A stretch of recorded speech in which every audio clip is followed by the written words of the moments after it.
Okay. Welcome back. I'm Andy Harrington. I'm one of the forecasters here at NWAC. I primarily forecast for the West South and Snoqualmie Pass zones. I also help out with the weather stations, as Dennis so graciously alluded to earlier. So this next session, we should have some interesting talks focused around communication and pertinent observations. We'll cover everything from practical observation making to more scientific and technical methods. But first up, we're going to have a little quickie here with some guy that probably doesn't need much of an introduction. Most of you probably know or have at least heard the name Dallas Glass. He's one of my coworkers. He tried not to get on stage for the first time in like 20 years, but here he is. Dallas is the deputy director here at NWAC, helping to steer the ship in writing weather and avalanche forecasts. He's worked on avalanche forecasting, education, and snow safety since 2006. His jobs and accomplishments are a bit too long to list right now, but a few highlights. Apart from his time at NWAC, or his time as the professional training coordinator for the American Avalanche Association, an instructor trainer for ARI, and the Avalanche Forecaster for Mount Rose down in Tahoe. So today, Dallas is here to represent the American Avalanche Association and just speak a bit about who A3 is and some of the programs that may interest you. Dallas.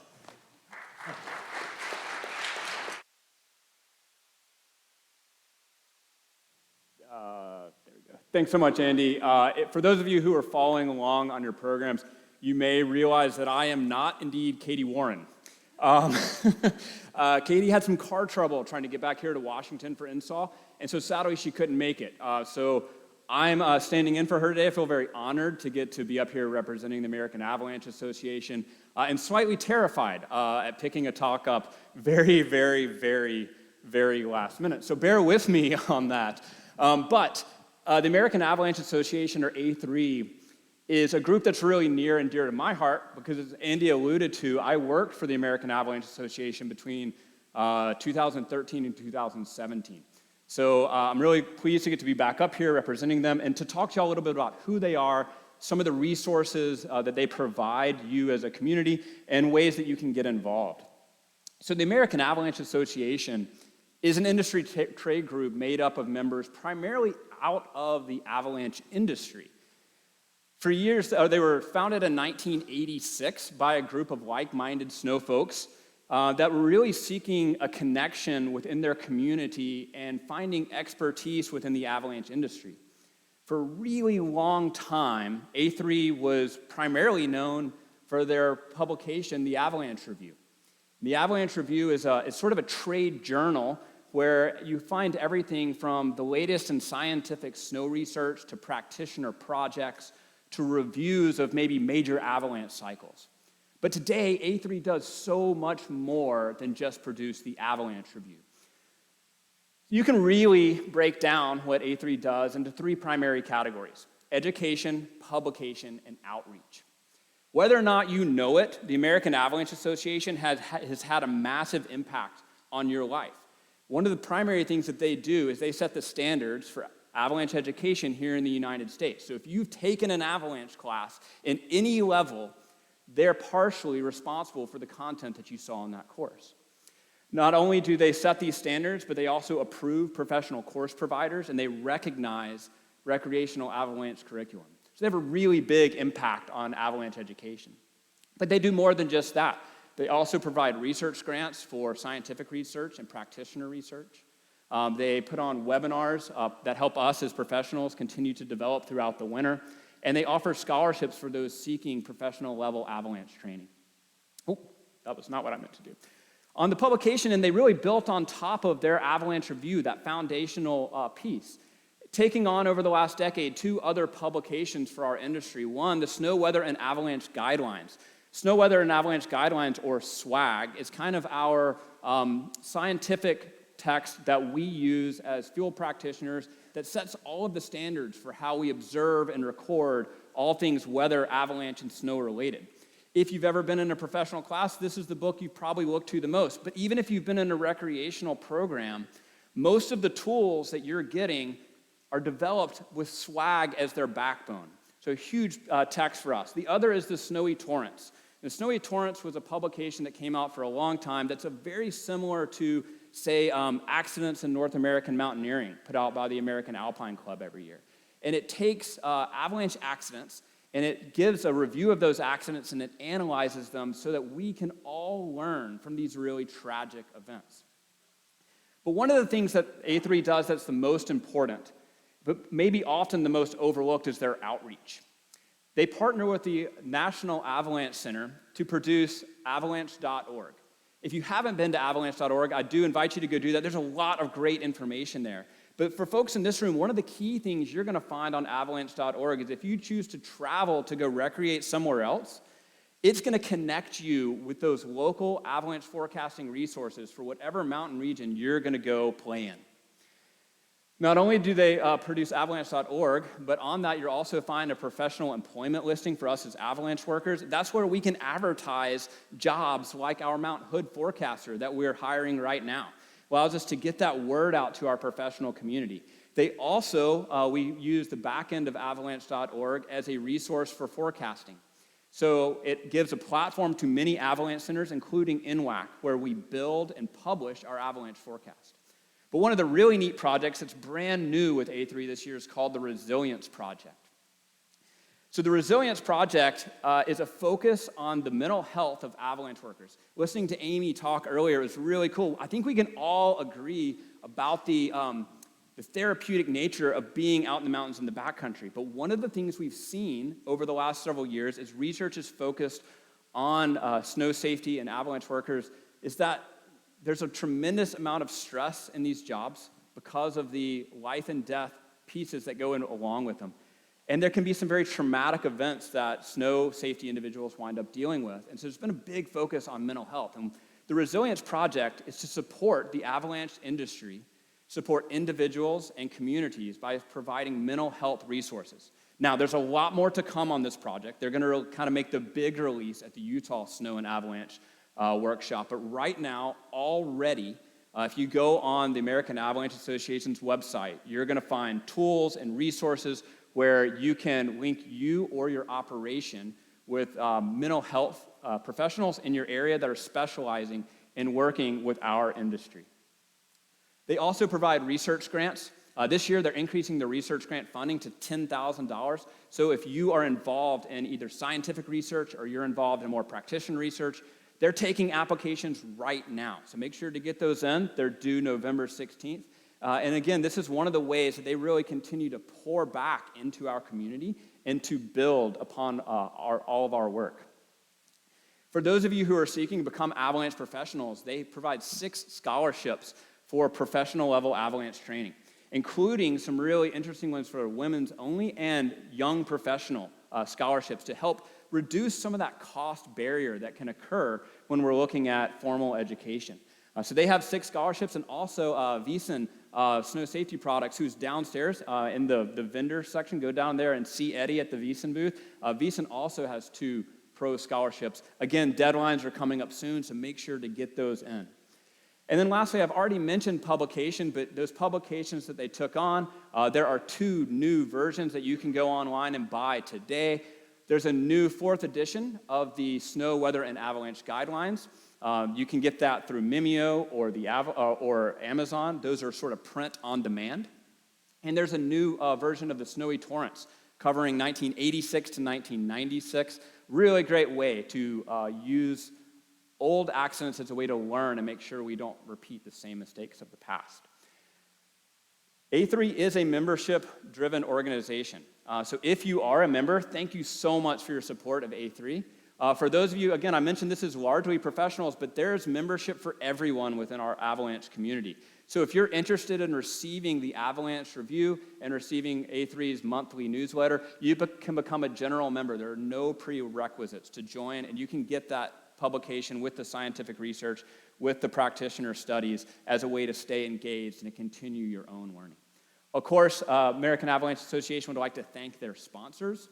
They could not do the amazing work that they do without them. And we would like to thank the American Avalanche Association from NWAC and from those of us at INSOL for all of their support to our operation through technical support, through publishing forecasts, but also through financial supports for events like this. If you have any questions about A3, please grab me during lunch or during one of the breaks. I'd love to answer them for you, but there's way more interesting talks coming up here about observations and communication, and thank you so much.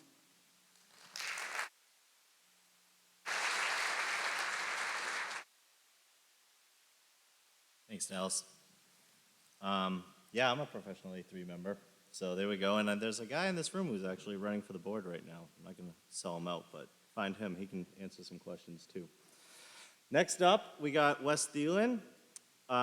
Selfishly, I'm looking forward to this talk because Wes does a lot of his research in one of my forecast zones, and I'm always excited when I see an email in my inbox from him because usually that means he's sending us information about some big avalanches. So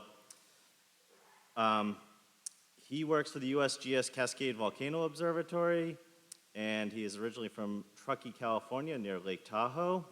Wes was introduced to snow and avalanches at an early age, received his degree in geology and geophysics from the University of Nevada, and his PhD from the University of Washington in geophysics. While he's a seismologist for the USGS, you're equally likely to find him coaching a Little League game or teaching his kids to ski on Mount Hood. Wes is going to give us a look into the world of seismically detected avalanches and some of their monsters that can occur on our Cascade volcanoes. Welcome, Wes.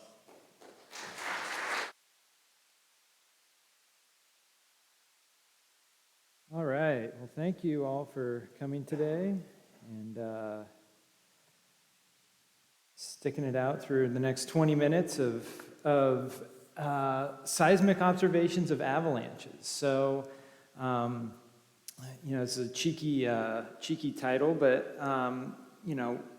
we really see all kinds of interesting things on seismographs, and in this case, being a winter sports enthusiast, I take some interest in some of this. So I'll skip pretty quickly through this. I did do grad school at UW with Steve Malone, who I'm really pleased is in the audience here today. So any questions you can just forward to him. After grad school, I took a round through the Hawaiian Volcano Observatory. Now I'm back at the Cascades Volcano Observatory and trying to get in as much skiing as possible. But basically all this is to say that while I've been scared of avalanches my whole life, I'm not an expert in avalanches. So I'm coming at this from the seismology side of things. So excuse me in advance if I slip up on some of my avalanche terminology. But first, I really want to acknowledge some of the partners that we have, and the first one being the Pacific Northwest Seismic Network. They are really close partners in volcano monitoring. The U.S. Forest Service, who is the land manager for nearly all of our seismic stations. The NWAC, who invited me here today to talk about avalanches and many great discussions over the winter, and then Mount Hood Meadows, who supported a lot of temporary deployments over the past few seasons. So here, if I do my job, you guys will basically come away with all this knowledge, and that'll include what the signature of avalanches look like on seismometers, what types of avalanches we most commonly see on seismometers, the potential to track avalanche activity across the Cascades, and how your reports help scientists like me figure out what we're looking at. And this is just a photo of some really interesting avalanche paths taken off the east side of St. Helens, these arcuate channelized paths that were taken from a pilot who was over an area looking at some avalanche deposits for us. So, of course, nothing is new. Remote avalanche observations aren't new. We've seen these things for a long time, and this is a screenshot from the exotic events page at the Pacific Northwest Seismic Network. An exotic event is something that's just not an earthquake, so it doesn't have a P and an S wave, it's something else. So there's bolides and all kinds of stuff, but really, you probably can't see in the back, but there's lots of cases of avalanches happening exclusively on volcanoes, really, in this particular exotic events page. And, this isn't exhaustive. This is done on kind of a as time allows basis. Now, when we click on one of these, we get to a write-up that looks like this, nice write-up, and basically they're showing a record of what a avalanche looks like on a seismogram. So what you see here is a webicorder, and so a webicorder you read like a book. So it starts from the upper left, and you basically read it to the right, and then when you get to the end of the line, you go to the next line on the left, and basically seismologists use these types of records to show you a very long period or long timeline of data. So the different colors on here just kind of tell you or help you distinguish the different lines from each other. What I want you to concentrate on here, the very large blue signal has a high amplitude beginning, long tail on it, almost all in blue, switches to red as it switches to the next line. It's almost 20 minutes long. This is a very long time period and pretty long for something that we see on a seismogram. Well, a few days later, snowmobilers ventured into the area and found this debris from one of these events on the east side of Mount St. Helens. So the picture here is shown on the right-hand side looking uphill. This is about 2 miles from the source area, and you can see that there's this avalanche deposit completely filling the channel that's there. Now, observations of avalanches on seismic instruments aren't unique to the Cascades either. There's an extensive history of literature on avalanche deposits in Europe, and there are systems set up to monitor roadways and other critical infrastructure. Now, here I'm showing a record of a very large avalanche, triggered, of all things, from a helicopter at an avalanche laboratory where they have instruments buried underneath the avalanche path. Like, this is great. What you can see, what I want you to notice here, that entire record is like 2.5 minutes long. So that kind of looks like the beginning of the record that we just saw, right? It's got lots of high amplitudes, maybe a minute of high amplitudes, and the whole thing is 2 minutes long. So it looks like the beginning of the record, but it doesn't have this long tail like the one I just showed you. I've given the stats here. I think it's around a D4, but there's probably many other people who are better at figuring out how big this event is. But this is to say that even though this is a large event, it's still only a minute, 2 minutes long. So some similarities, some differences from what we're seeing. Now back to the Cascades, if we look at some other records, particularly ones that are ground truthed, at Mount Hood is a really good area for us to look for ground truthed avalanches. And the reason is that you've got ski areas on a couple different flanks that are looking directly into these large valleys that are coming off the volcano there. So this record came up. It's about 25 minutes long. This is in February of 2021. So this is on the station that's near Timberline Volcano. And that big red thing there, that's the avalanche that came through. I saw this, called up to my contact up at Mount Hood Meadows, and sure enough, this is what they saw. And up here is, that's right, to the far right there, you can see the towers at the top of Palmer Lift there. So this is looking into the White River from Mount Hood Meadows. And there's about a mile-long crown there that all dumped into the White River and then basically started flowing down. Now, what's interesting about this is that it ran out for at least 3 miles. There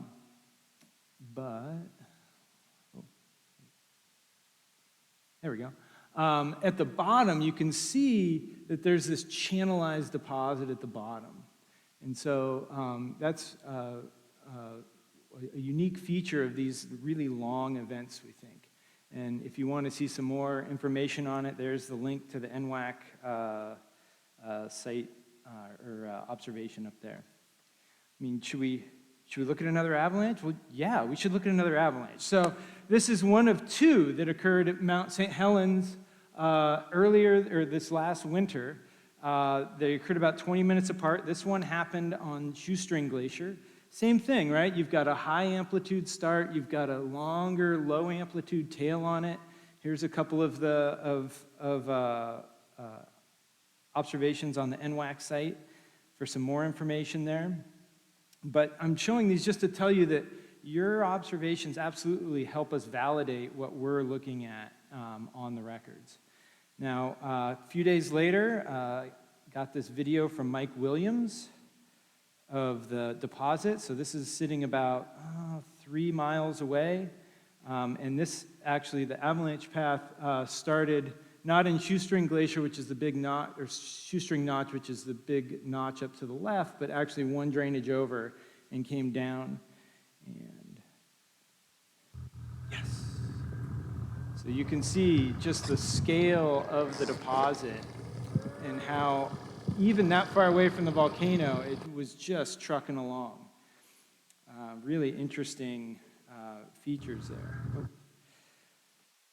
Now, of course, because I put this together, I've shown a bunch of really, really good examples using just the raw seismograms, but these records aren't necessarily representative. There are several sources of seismic noise, from wind, man-made, instrumental. All of these can obscure small, medium, or even large avalanches. Now, there are some tricks that we as seismologists can play with filters, but they aren't a magic bullet. Here I'm showing one trick that involves some time series magic resulting in an envelope seismogram. Processing in this way, looking for similar shaped envelopes on multiple stations can help us get through some of that noise.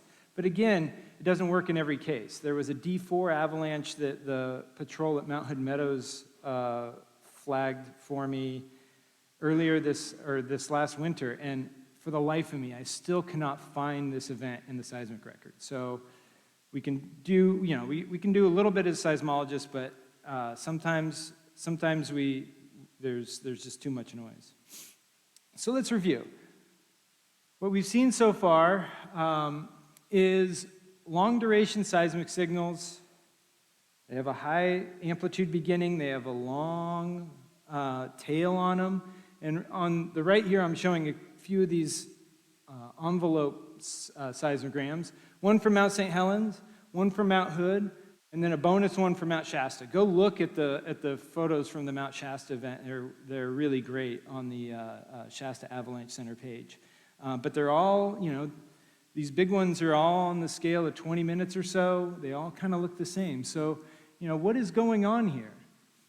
And what we think is going on is that, the beginning, this high amplitude phase is the avalanche part of the signal. So the avalanche, just similar to what we saw in that record in Europe, similar to other cases that have been verified, that high amplitude phase, that's the beginning, that's the avalanche part.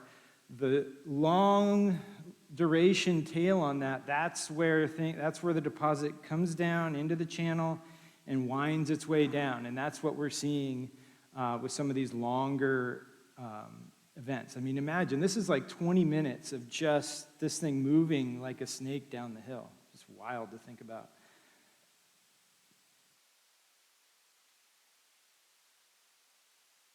Thus far, I've only shown avalanches recorded on volcanoes. But why? There are plenty of avalanches elsewhere. Well, volcanoes have all the essential elements. So they have snow, they have wind, they've got steep slopes. But what's unique to volcanoes is that some of them have nice monitoring networks. So this is an image from the Johnson Ridge Observatory webcam, and I've got arrows here of all the monitoring sites that you can see or maybe are just over the ridge line from this webcam. So there's a lot of stations up here. This is our best network.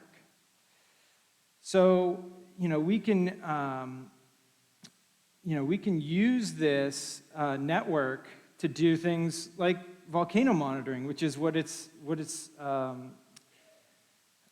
designed for. And it's centered on the dome. But we can also see other things like avalanches, like debris flows, things that are happening away from the center of the volcano.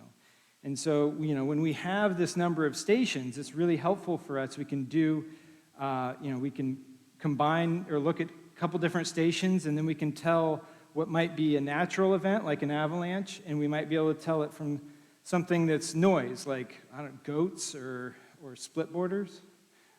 Okay. I'm just kidding, guys. I'm just making sure you're paying attention.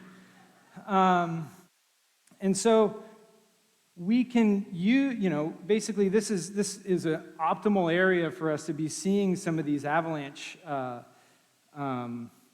events, and we can use this network now to start to look and say, well, how big is big? In a relative sense, like how big is this compared to some other things that we might record, like earthquakes? So I'm going to show you a plot. I'm going to use this plot on the next few slides. So there's amplitude on the y-axis here, so that's the size, distance in miles on the x.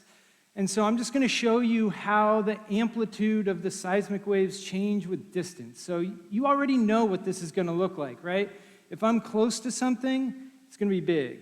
If I'm further away, it's going to be small, right? But we're going to use this to kind of look at the relative, how things are scaled relatively. So here's a magnitude 2 earthquake at Mount St. Helens. Each of the little red dots is a little station, and I'm showing the maximum value.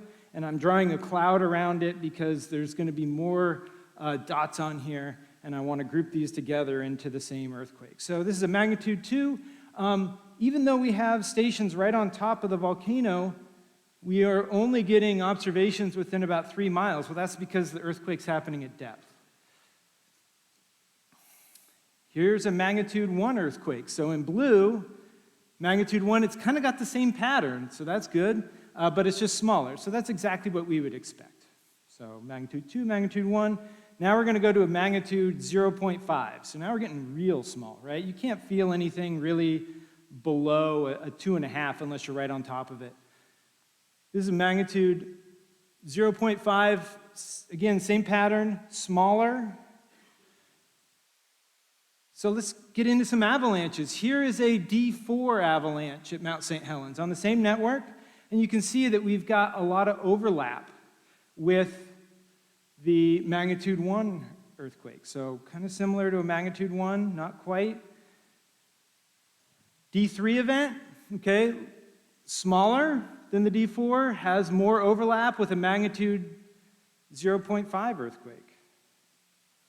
And then here's a little D2 event in yellow here, and that's just small. So in summary, we've got D4 avalanches. They have a lot of overlap with the magnitude 1. D3s kind of have a lot of overlap with, maybe what you might expect to see in a magnitude 0.5 earthquake. And then, again, that D2 is just small. So I'm going to peel away the earthquakes now and talk about the avalanches. This, despite being pretty messy, this plot provides a seismologist like me a little bit of hope, because D4s are larger than D3s are larger than D2s. So there's some hope that we might be able to remotely determine what the size of an event would be at some point in time. But there's all kinds of caveats, right? These are single events. I've picked these out. These are idealized. When I start stacking up more events, I'm going to see more scatter. So that's a problem. There's also lots of factors that you know about, that I can think of, that might change the seismic response of what we see here for the same size event. So the density of the snow, the avalanche type, whether or not it fails to the ground, all those things could change that relative size. So, I'm going to wrap up here by talking about the future of avalanche monitoring. And really, what I see as the future of avalanche monitoring is to do a better job of detecting small avalanches within the dense networks that exist already. And that starts with you, because your avalanche report submitted to NWAC are a critical tool in identifying events. Your avalanche, in your avalanche report, we really would like to see critical timing, not like in the morning or around 10:30. We'd like to see estimates of the latitude, longitude, or some estimate of location, crown, runout. And after we build a library of these, with that information, I can usually go in and try to find where that event is and build a library of avalanches. And then we can throw some things like AI at the problem of detection and let the computers work for us here. Now, to illustrate this, we're going to play a game, and it's called You Find the Avalanche. So here we're going to show some web accorders, and you're going to get to find the avalanche. Okay, so the first one's an easy one. Okay, remember these web accorders are read like books, so this is like 24 hours of data, 30 minutes per line. This is from a station at Palmer. If you've ridden Palmer Lift, maybe you've seen this before. It's a little box right in the top shack. As you come up, there's a little box there. That's the station. Tell the person next to you where the avalanche is, and there you go. That's it right there. Okay, and sure enough, there's a crown up to the left of Crater Rock there. This was sent by the Timberline lift maintenance crew, and this, that observation allowed us to identify that as an avalanche. Now, there's some other stuff on here. There's a couple earthquakes. There's some snowcats. There's there's lots of things that you can see in this record. So here's another one. This is from September Lobe on the 1980 dome at Mount St. Helens. There are two avalanches in this. They're both right there. You can see the crowns. There's a Bergschrund that kind of looks like a crown, but then there's some crowns above that that show this. Other things in this record are ice quakes and earthquakes and wind. So this sort of underscores the importance of having precise timing. This is a hard one. This is a really hard one. This is a record from the south side of Mount St. Helens called HSR. You've probably seen it if you've climbed it in the winter. It looks like that on the right. If you go up there next winter, it'll look a little different. There'll be a hut next to it with some more sensitive equipment. So where is the avalanche? Well, actually, it turns out I don't know where the avalanche is either until I read a report by P&W Skier. I hope you're out there. And they had a very nice report where I was able to back out what the location was, the timing, and I can find it in here, right? And so this is thank you P&W Skier for identifying this and helping me figure out where to look. What is the rest of this stuff here? This is people walking by the station. So, walk more quietly when you go by these, please. Last example, okay, you guys are definitely going to get this right. Here's a station from East Dome. This is what it looks like. It's beautiful. It's right in the avalanche, right around the avalanche area. Where's the avalanches in here? This is a trick. This is a record from last week. So these are all rock falls. And this is just to tell you that there's lots of things that we see on the seismic records that look like small avalanches that aren't. And this is why we need your observations in order to help us figure out what's happening. I'm wrapping up now. So we've nailed down that the detection of smaller avalanches on dense networks. It's time to make some seismic networks. So here's a couple of really good examples. Mount St. Helens, Mount Hood, we got 13 at Mount St. Helens. Maybe based on the plot that I showed with amplitudes, maybe for D3 we might need 2 stations within about 6 miles. For D2 we need more because they're smaller. Look at some areas where might be more interest, where there's more backcountry activity locally here. We don't see any seismometers. Maybe there's one at Mount Baker ski area, but this is all to say that you're not going to be able to record any of these avalanches in these areas right now based on the current seismic network. Now, don't go to the PNSN and say, I want avalanche monitoring. If you ask a seismologist if they want to install a seismometer, they will say yes, 100% of the time. And if they're not, they're an imposter. So instead, when the time is right, head down to your local state legislator and ask them to prioritize this. Okay, Up till now, there's been a glaring omission. I talked about sound in my title, but I didn't actually talk about sound until now. Well, infrasound is the closest thing that we have to this. And so,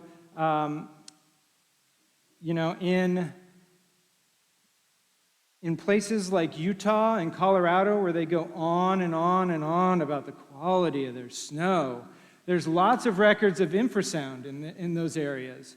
But you've seen those videos where there's lots of billowing clouds ahead of avalanches. And really, for most of the avalanches I've shown, that's just not the case, because we've got denser snow, we've got different kinds of avalanches.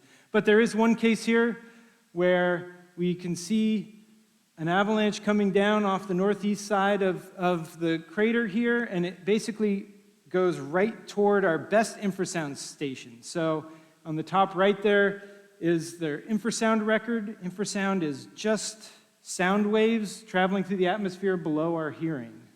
So yes, it does make a sound.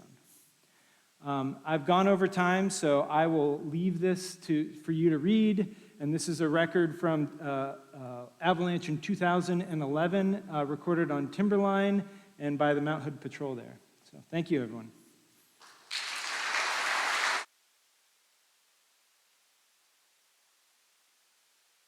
Thanks, Wes.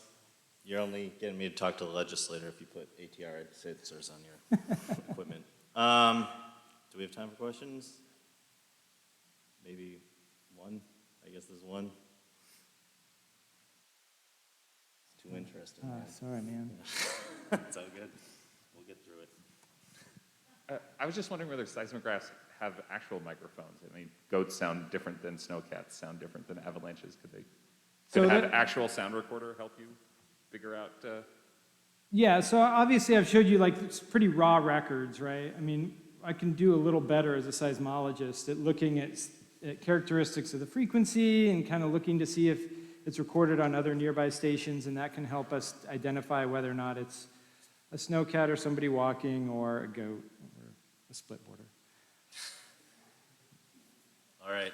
I think we used up all the time. We have to find his advisor to ask other questions. Thanks, Wes.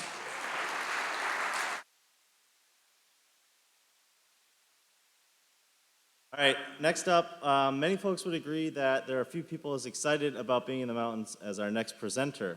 I'm pleased to introduce Larry Goldie, who has been living and working in the mountains for nearly 3 decades. He has climbed, skied, and guided all over the world. He's now one of the owners of North Cascades Mountain Guides in Mazama, Washington, and the Snow Safety Director for North Cascades Heli. Larry has worked for years as an instructor examiner for the American Mountain Guide Association and is a pro trainer for ARI, helping teach and mentor the next generation of mountain professionals. Larry lives in Winthrop, Washington with his wife and daughter, and we're excited to have Larry join us to talk about an all-important topic, communication.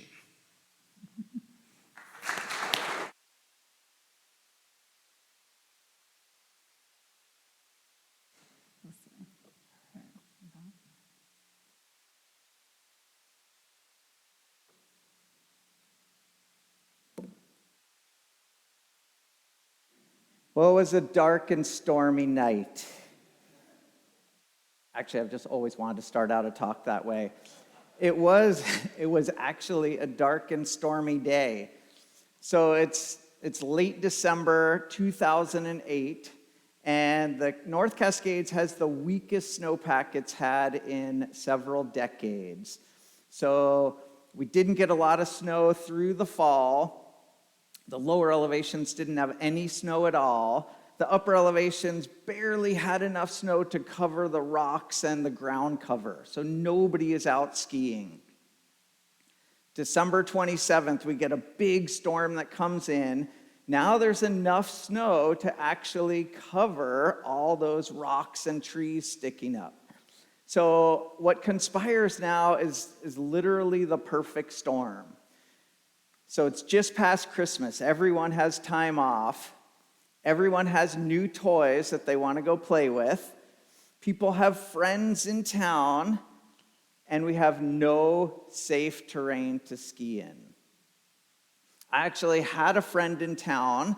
A family came up to ski, and on this particular day, we decided there's nowhere safe that we can go make turns right now. because the new snow is resting on this super weak, faceted layer at the ground. So on the 28th, I did have lots of friends that did choose to go out skiing. And that whole afternoon, I started hearing reports from those friends. So it started out, I had a group of friends that went up into Liberty Bowl. So they worked their way up through the trees here. They took the safest route they could find. They all knew this area super well. And if you were with them, you would have heard examples of their speech that went something like, sure are a lot of whumps in the snowpack on the way up here. Yeah, I'm not sure what our ski options are going to be for today.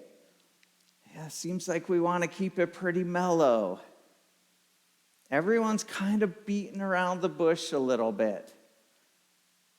They get up to the top and they start peeling skins. One guy has a dog with him, and you've all seen a dog when you start taking off your skins. The dog's freaking out, barking, really starting to annoy the group. So the guy who owns the dog's like, he's feeling sheepish. He takes off without any conversation,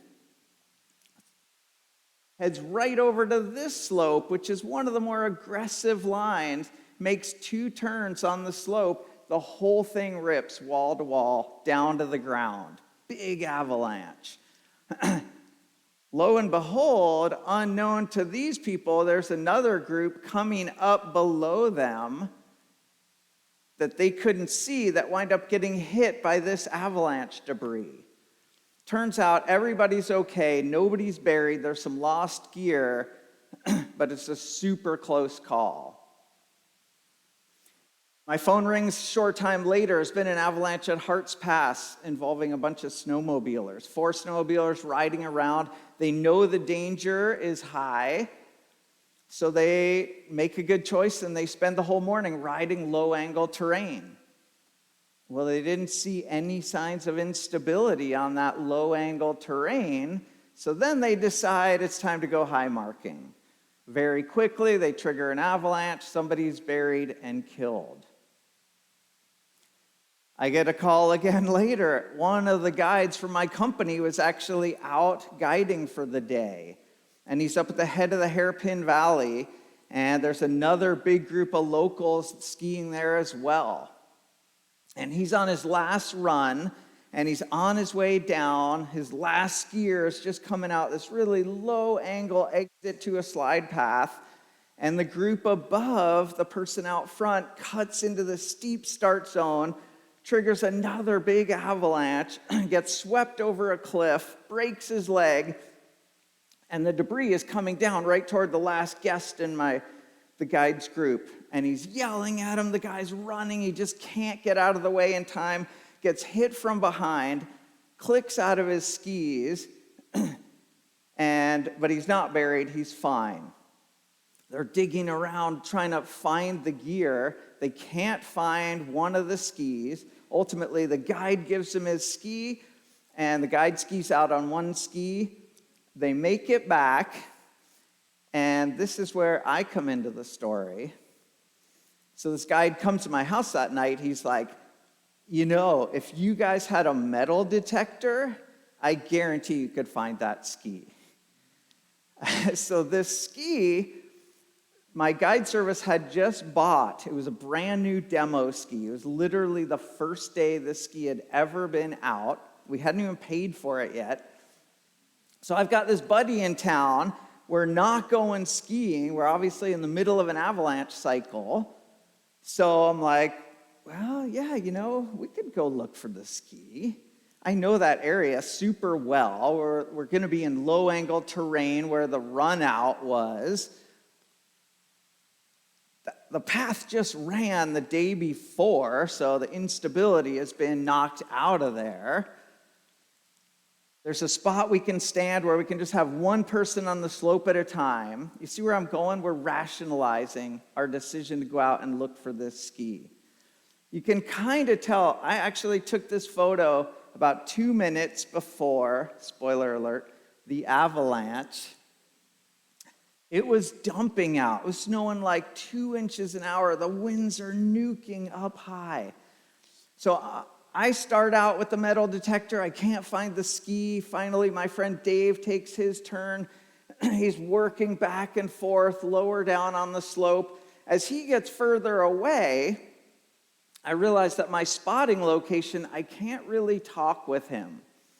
You might remember this whole talk is about communication.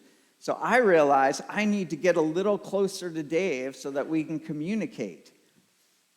And as I do, that's when it happens. I hear a little something. I'm not sure if it's anything, but I'm playing it safe. I yell, "Dave, get off the slope." Dave turns, runs off to the side. And then a second later, I hear it. Contrary to what Wes just said, I turn and look uphill, and there is this giant powder cloud racing right at me. My first thought is like, oh my God, how can this be so big? This thing just ran yesterday. And then my next thought is like, I am not in a good spot right here. I take a couple steps, I grab onto a tiny little tree, the avalanche comes down, it hits me, it pulls me off the tree. I'm sliding down the slope, but I'm still right on the surface. I'm feeling like, oh, this is kind of scary, but it's gonna be okay. I think it's gonna have a good ending. Finally come to a stop, there's tons of powder in the air, and I hear a voice, "Lair, are you okay?" "Yeah, I'm okay, are you?" "Yes." I can tell Dave's close, but I can't really see him. And then, wham! I get hit from behind, and this time, this is the hand of God. Like, immediately I realize this is not gonna be okay. The main flowing core of the debris hits me from behind, and it's taking me exactly where it wants me to go. I'm getting pushed downhill. I have no control. You can see some of the little trees in here as I'm pushed down toward them. I think maybe I can just turn my skis and stop myself against a little tree. Quickly, the snow is coming over my head. I'm getting turned around, and then it's black. And the first thing I hear is, "Ah!" My God, what is that noise? I hear it again. "Ah!" I realize, that's me. I am screaming. I've never in my life had such this overwhelming urge to panic. Like, okay, Goldie, calm down, get it together, you got this. Okay, scan my body. So I do a quick scan of my body. I can't move. Oh, wait, I can move my hand. So one hand is free. I realize, oh, okay. I start moving hand down toward my face, and I have this realization like, I'm gonna live. I can get myself out of here. It's gonna take a long time, but I will be able to get myself out. And then my thought goes to Dave. Oh my God, where's Dave? Like, I am not gonna get out of here in time to go rescue Dave. And I think about his wife and his 2 young kids are at my house in Mazama, and I start thinking about walking in the door to tell them, no, okay, stop. Just got to focus. I start sweeping snow in front of my face. The first time I clear in front of my face and I can see daylight, there's Dave right on top of me, and he starts digging me out with his hands. I am just as relieved that he is not buried as I am that he is there to help dig me out.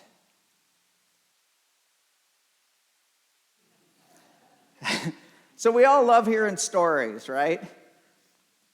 The trouble with stories is that we always tend to be the heroes in our own stories.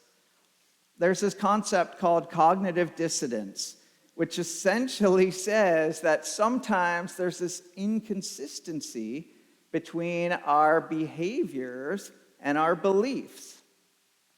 And what we do to justify that, or to rectify it, is we rationalize things, we'll reject information, or just avoid taking in new information if it's going to go against how we like to see ourselves. So that's where a team can come in. So there's tons of studies that show that a well-functioning team can make better decisions than any one member of that team could. So what I'm here to tell you today If we can improve the way we communicate with our team, we can use that to effectively reduce our risk in the backcountry. So there's a guy named Todd Gwynns, and he was a manager of a Canadian Mountain Holidays heli ski lodge up in Canada. And he presented this paper in 2016 at ISSW, where he did a survey. He surveyed 70 heli ski guides, each that had more than 10 years of experience. So very deep experience group. And he said, hey, I want you to tell me the 10 biggest missteps of avalanche practitioners. And what they came back to him with, the single biggest factor involving any event of consequence was an error in communication. So this came in a lot of forms. Sometimes it was from one team to another team. Sometimes it was from one person to another person. And it was everything from not being transparent with each other, choosing the wrong communication style, using an incorrect tone for the situation, and probably worst of all, not speaking up when someone had a doubt. So you can imagine if this is what the professionals struggle with, how hard is it going to be for recreational skiers to address this? So in the avalanche world, whenever we have a real problem, we often look to the aviation industry. They've done a ton of research on this, including on communication. And that's why today, commercial air travel is the safest mode of transportation a person can use. So let's start out by talking about the difference between a group and a team. So a group is just a group of people going skiing. A team is a group of people that's greater than the sum of its parts. So it's a group that has a common goal that they're all working toward together. And so the goal could be the big picture of like, hey, we're going to climb and ski Mount Shuckson. But during the day, the big goal that we're trying to get the team to work together on is to maintain situational awareness. So in order for this to happen, every member of the group has to have an opinion and has to share their opinion. And the less experienced people don't get a hall pass here. They're often really good at seeing flawed logic, and they're really good at asking questions that challenge us. I remember one time I was guiding up in the Valhalla Mountains in British Columbia, and we had been dealing with a layer of surface horror that was widespread through BC, but the hut owner told us that it didn't exist around his hut. We found it pretty quickly. We're experiencing WUMFs, and we're finding it in snow profiles. And this one day we're working up, it's later on in the trip, and I'm experiencing a bunch of WUMFs, but they're pretty localized.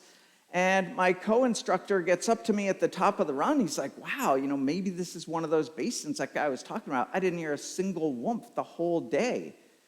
And I realized he had a very different perspective on our day because I had not shared all the collapses I had heard the whole way breaking trail up there. So if we're gonna be good at communicating, we have to figure out when we're gonna do it. And ultimately, we have to plan it into our day. So in the morning, we're all together at the trailhead. That's an easy time to come up with a plan. During the day, we're traveling around. That's kind of the crux portion of when we're gonna communicate. So if we can create a plan in the morning for what are the points we're going to come together and talk about what we're seeing and what we're thinking, it's way more likely to happen.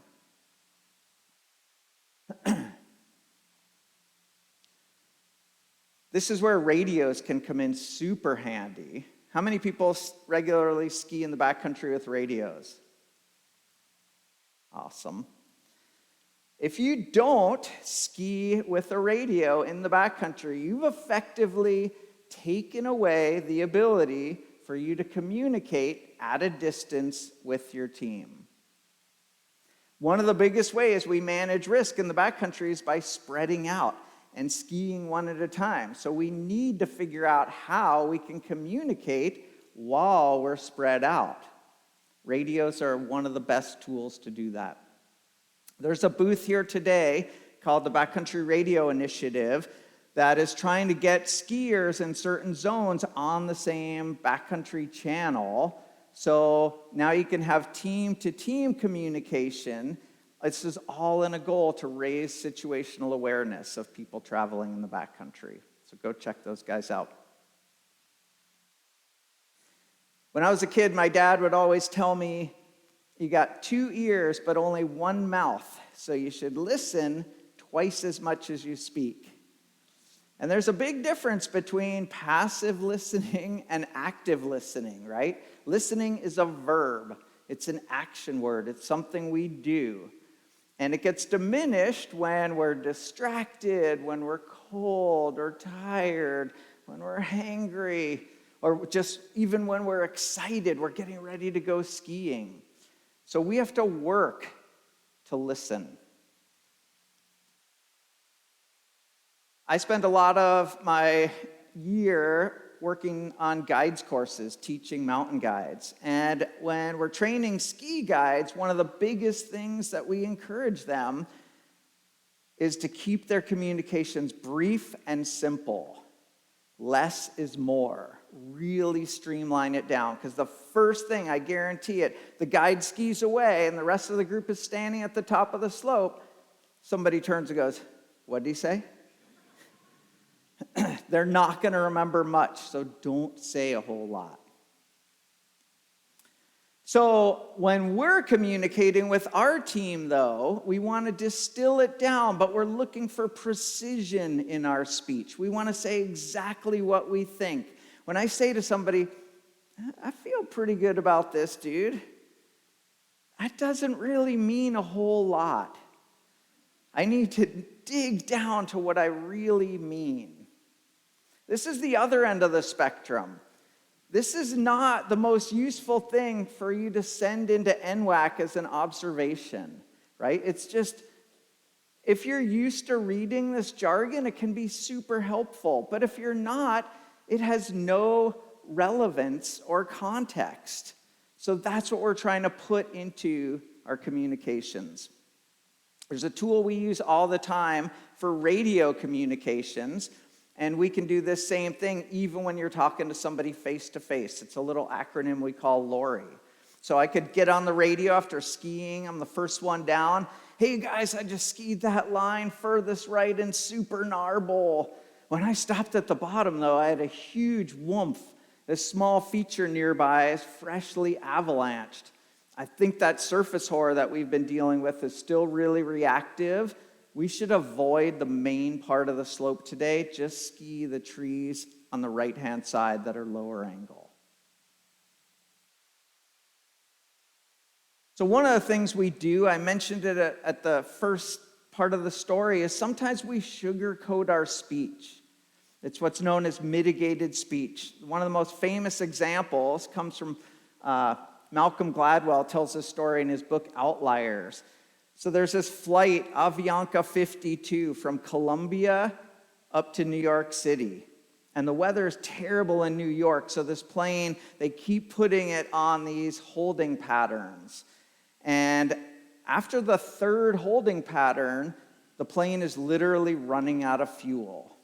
And so the pilot is telling the co-pilot, "Tell air traffic control, like, we are running out of fuel." So this guy's in contact with air traffic control, but he's being really deferential. They're like, "Okay, move on a pattern of 180 degrees and circle around 15 miles. And he goes, "Okay, 180, 15 miles. We're running out of fuel." He throws it in at the end as an afterthought. He never uses the word emergency. They ultimately ran out of fuel and half the people on that plane were killed. So we do this all the time in the backcountry. We use what's known as mitigated speech. And it's essentially what we want to do with it is match the speech to the situation. So it could start out with, Dave, get off the slope. As a command, I'm telling him what to do. I didn't say, we need to get off this slope. We should probably get off this slope. Oh, you think we should get off this slope? I wonder if the slope is stable enough to be on right now. All the way down to silence. And that is the worst form of mitigated speech of all, because people often assume that means agreement. Okay, so when the situation calls for it, this is the last tool I'm going to give you. Again, this comes from the aviation industry. It's a way to make yourself perfectly clear. 5-step assertive statement process. Larry, I have a concern. I don't feel like we can safely manage this terrain right now. Even if we ski the slope one at a time, there's no safe place to regroup at the bottom. I think we should go back and ski down that slope adjacent to the way we came up. Are you okay with that?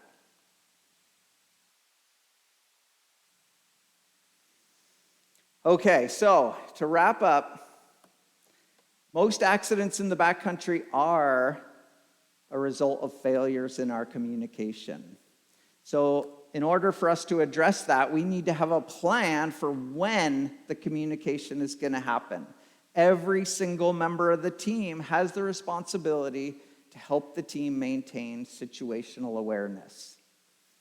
Try to be an active participant in listening. Be open to questions and other people's concerns. And finally, use a tone and a language that's appropriate for your level of concern. Strive for that precision in your communications. Not only can this make you a safer backcountry traveler, but I would argue this could improve every single relationship in your life. Thank you.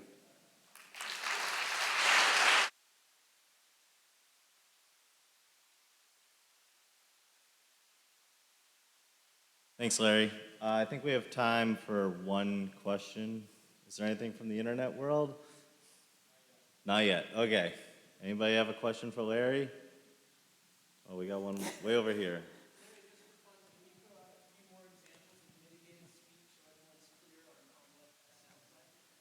Yes.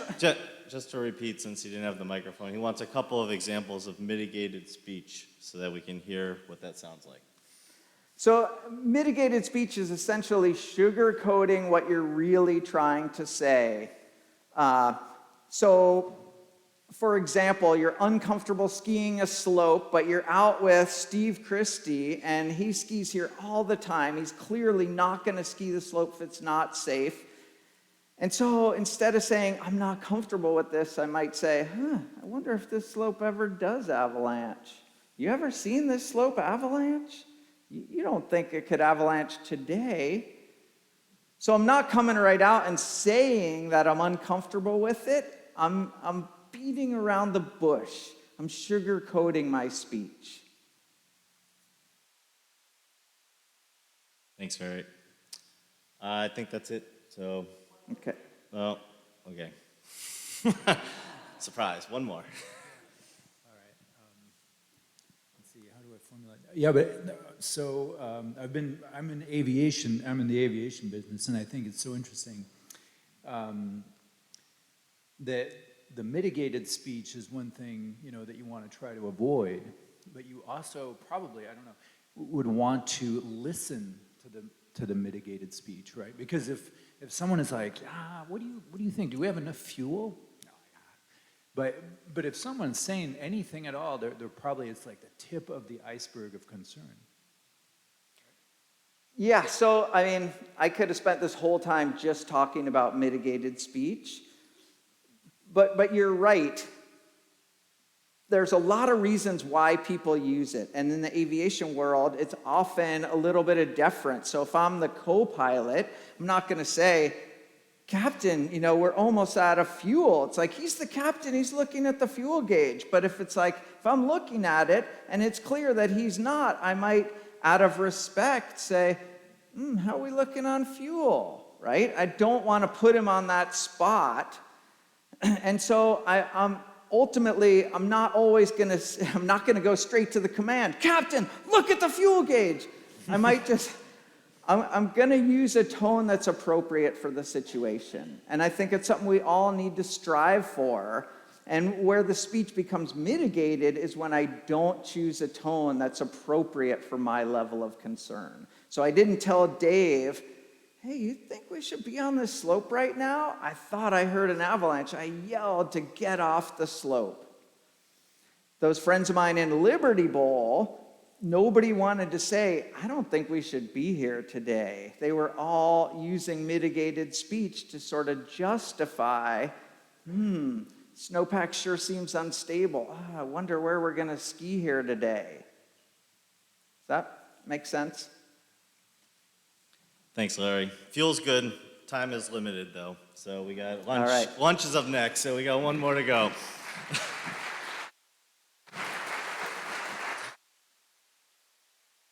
All right, our next presenter is Liz Riggs-Meter. I first met Liz at ISSW years ago, and then I just started running into her in the mountains in some random spots. But there is a high likelihood that Liz has influenced your life and your avalanche education, whether you know it or not. Liz serves as the Director of Recreation Programs for ARI, where she uses her passion of skiing, climbing, and snowmobiling to develop recreational risk management tools and avalanche education curriculum. She likes to combine her passion for the mountains and learning science to influence both her fun time and her career. We're really excited to hear Liz share with us a bit about how we can pay better attention to the mountains and what we can do with that information. Welcome, Liz. Thanks, Andy.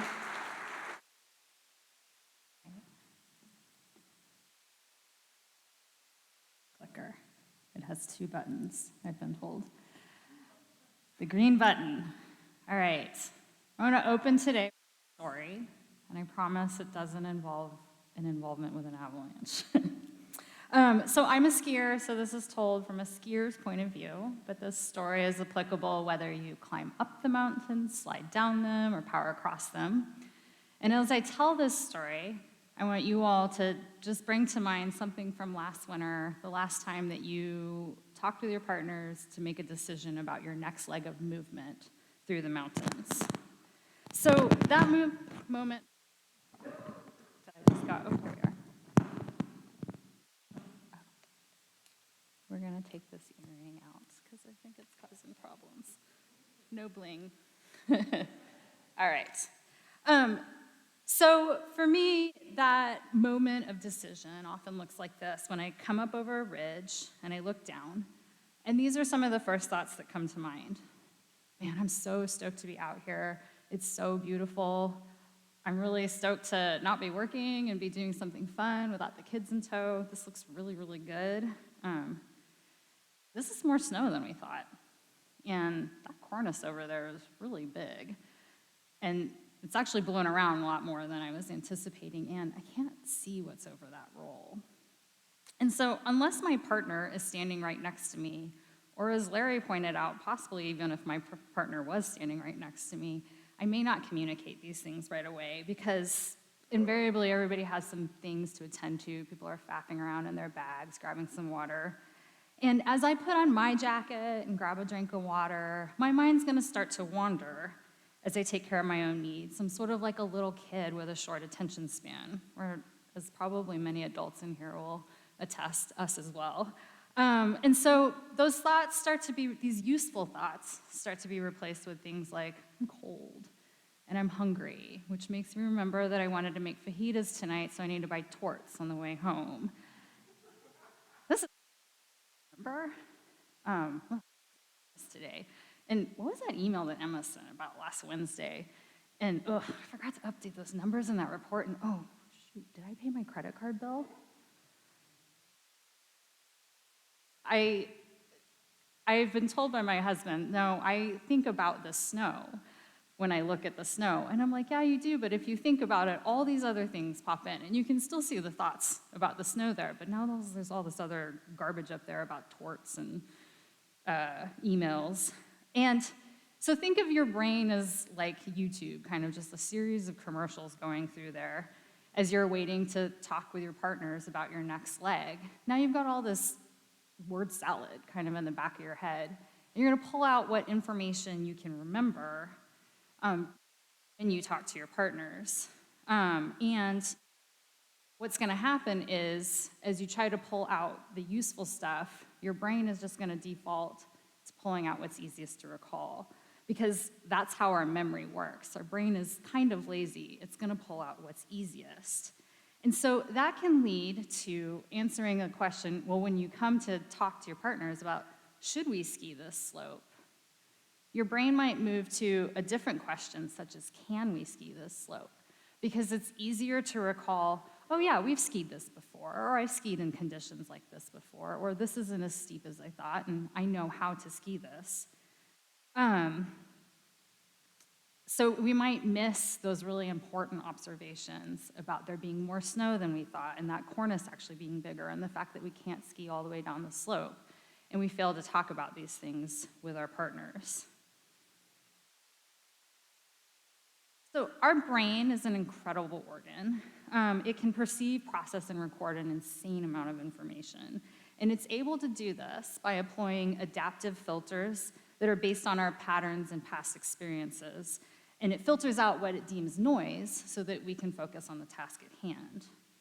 As well, our brain is a ruthless curator, and it's constantly jettisoning unused or seemingly irrelevant information so that we have the information we need easily on the ready.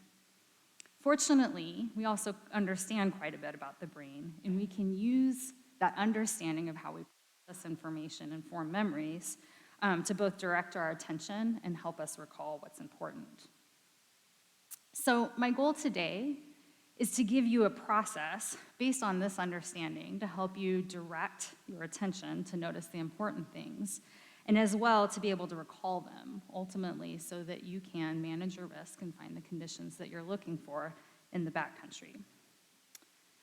So today, I'm gonna start with a simple primer on the basics of how we store information and form memories. And then I'm gonna focus on a couple of key processes that by understanding how they work, we can use that understanding to pay better attention and make better use of that information. And so then I'll share a process that I use throughout the backcountry day that starts before I go out. This is a common theme you're gonna hear at Larry's talk, is starts before I go out, takes place while I'm in the backcountry, and ends when I finally submit observations at the end of the day. So let's take something really complex like our brain and boil that down to 3 cartoon boxes. So this is a simple representation of a theory of memory formation called the standard model of memory. And as we move about the world, our senses perceive a torrent of information. And what we actually perceive is called our sensory memory. It's largely unconscious, and it has a high capacity. So sensory memory is your dim awareness of the person next to you breathing, or the sensation of you sitting down, you feel the pressure against the back of your legs, or the other noises that are going on in this room. Most of this information kind of passes under our consciousness, sort of a in one ear and out the other situation. But my calling attention to these sensations then moves that into working memory, which is sometimes called short-term memory, and it's basically your present conscious thought. Work is transient and limited. It holds 7 plus or minus 2 pieces of information, and most information is just forgotten from there. But information that's relevant or of note for any reason then moves over into our long-term memory, which is kind of the collection of thoughts and images, skills, and experiences that make up who we are. And long-term memory is virtually limitless. However, the accessibility of that information is impacted by how it's organized and the frequency with which we retrieve it. So information moves from our sensory memory into our working memory through a process, through our selective attention. And this filter is what enables you to hear what I'm saying and ignore the buzzing of your phone alerting you to a text, or it's what enables you to be reading an article on your phone right now and not letting the words that I'm saying confuse what you're reading.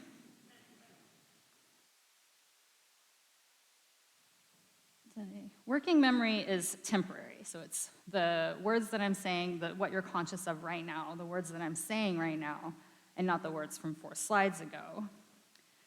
Notable information, and I use that term broadly as anyone who can remember obscure baseball stats but not remember important dates, is an example of that notable is has a loose definition. When notable information then moves into our long-term memory, and that's the process, and that process is called encoding. And then we can pull that information back into our working memory through a process called retrieval. The ease and accessibility of that information and our ability to use it and combine it with other information is influenced by how it's organized and the frequency with which we go through that encoding and retrieval process. So think of when you study for a test with flashcards, that's a form of retrieval, as well as your ability to recall, say, a childhood phone number or an ATM PIN number, something that you use frequently, you're more able and easily able to recall it.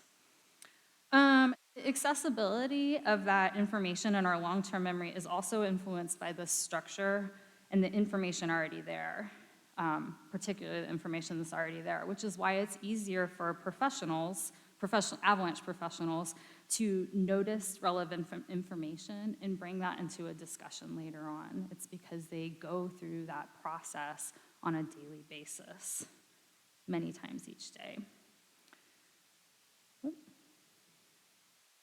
Slide in there. Well, long-term memory is effectively limitless, but over time, information that is incorrectly encoded or infrequently retrieved becomes less accessible. So picture a bunch of those dots in the long-term memory becoming gray and sort of fading away. You misremember them, it's harder and harder to retrieve, and over time, they just become forgotten. So frequent or regular retrieval helps keep that information accessible and strengthens the ease of recall. So having a system for organizing and storing that information helps keep it accessible and easier to recall. And so these two processes are the processes that I want to focus on today, our selective attention and our processes of encoding and retrieval. And we do that by telling ourselves what to pay attention to. We make sure that our selective attention filters out the right information. And then by telling ourselves what to do with that information, we influence how it's encoded and retrieved. So what do I mean by telling ourselves what to pay attention to? I kind of actually literally mean just that. So I'm going to play a video here in a minute. If I go to, okay, it doesn't start. So in this video, to demonstrate how our selective attention works, I want you all to watch, there'll be a bunch of people passing in basketball, and I want you to watch the players wearing white shirts and count the number of times that they pass the basketball. So watch the players in white shirts and count the number of times they pass the basketball. Everyone ready?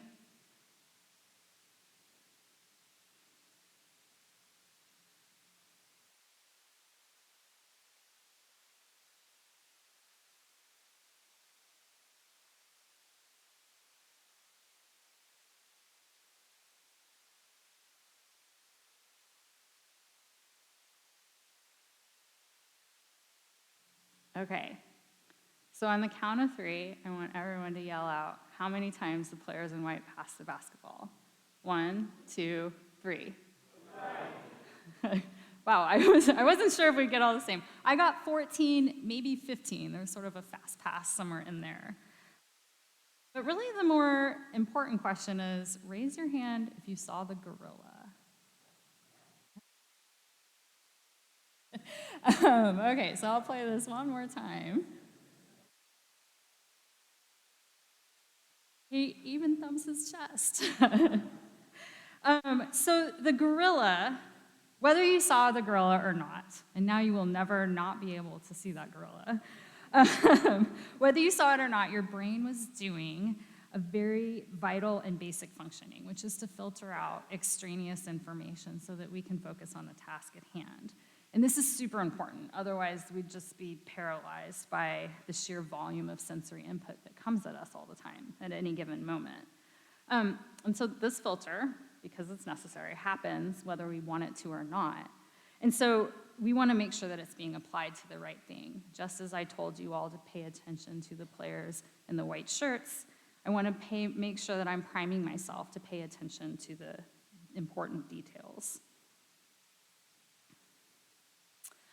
So in addition to telling myself what to look for, I need to tell myself what to do with that information. And I think Larry's talk on communication really drives that point home, is that we can have the very best of intentions of gathering information, but in the moment, sometimes it can be harder to actually do something useful with that. So I'm gonna set myself up ahead of time and say, hey, when you see this, do this thing.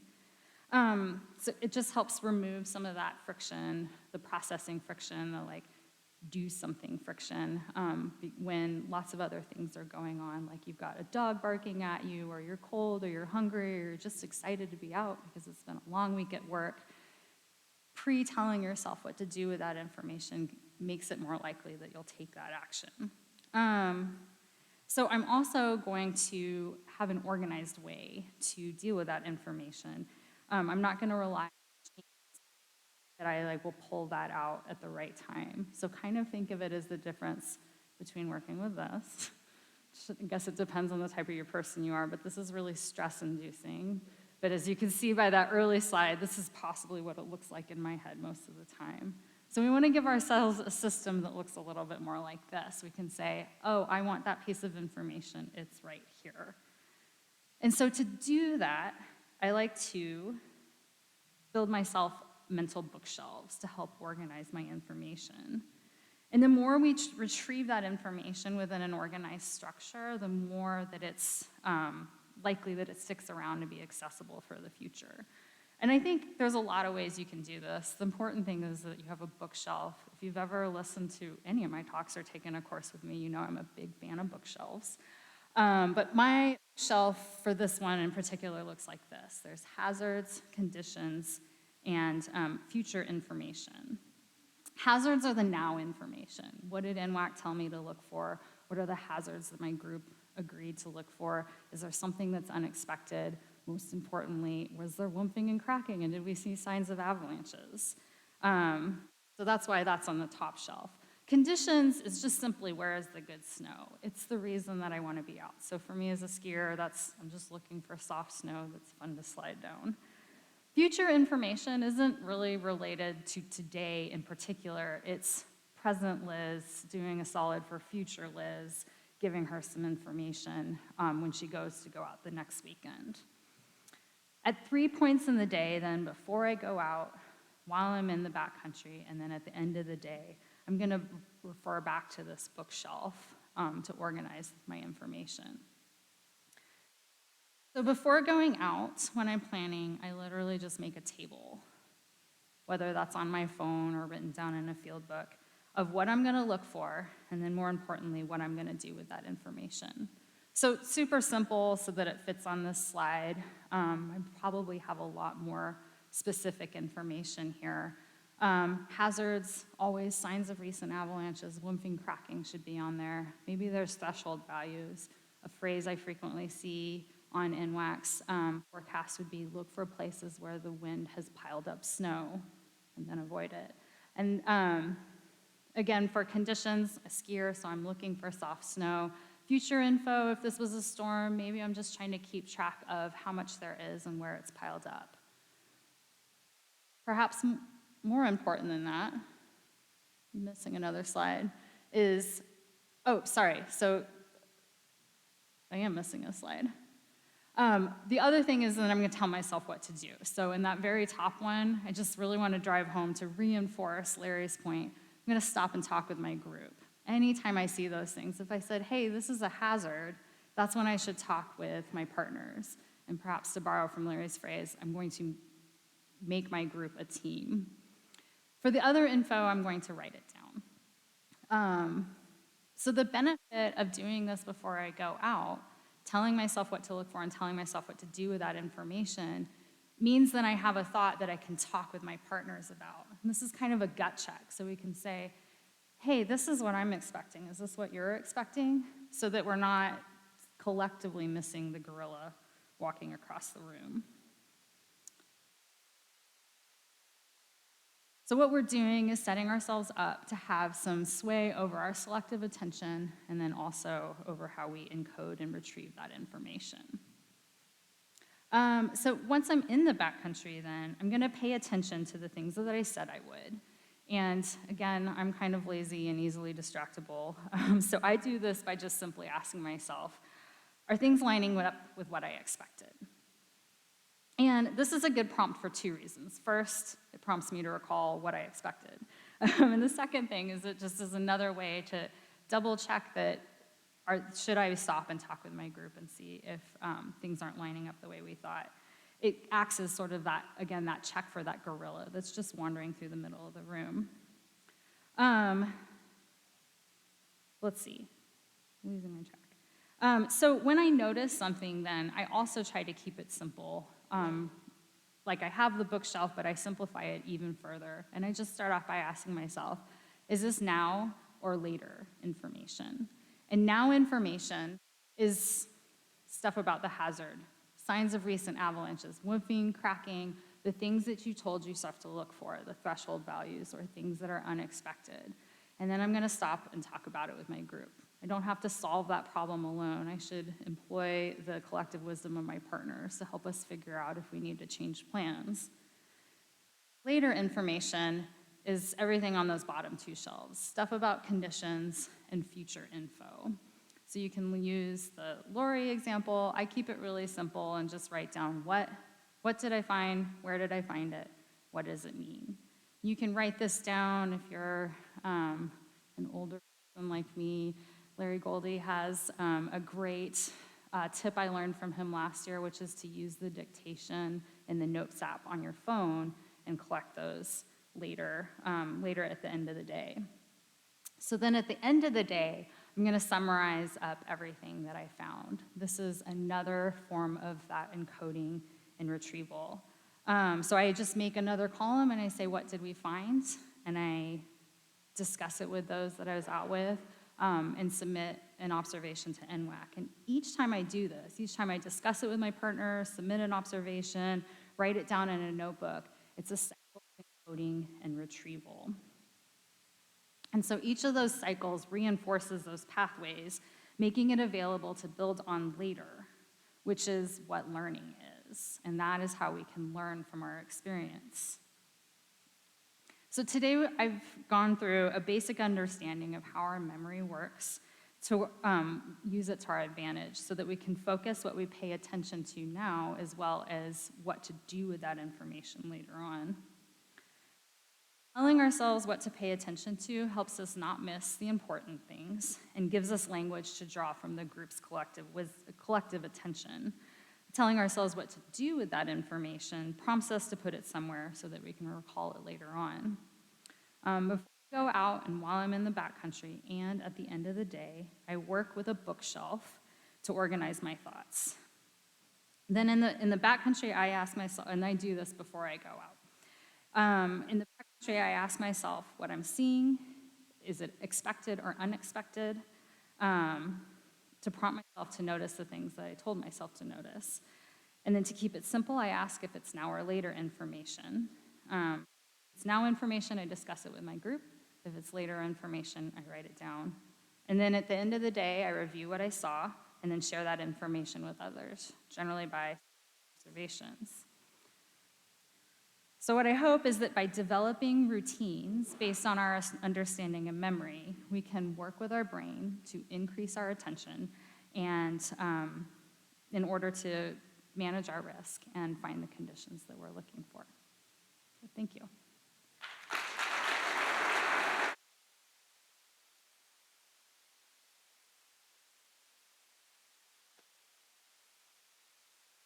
Thanks, Liz. Looks like we got some time for some questions. So, anybody? Questions for Liz? Internet world?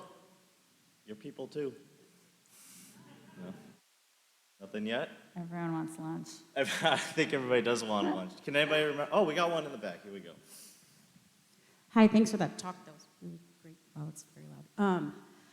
Curious about if you didn't see something in that, how often that ends up in your observation at the end of the day that you expected to see?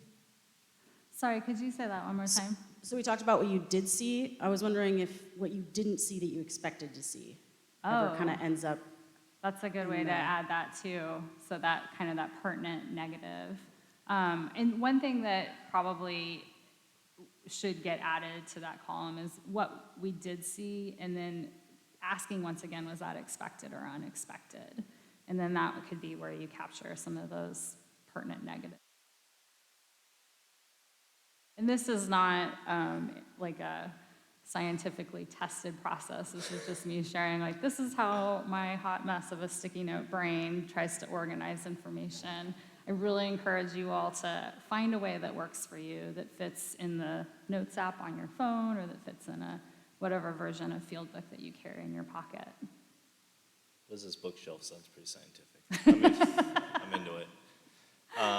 Does anybody else have any other questions? Thank Okay, you. thanks, Liz.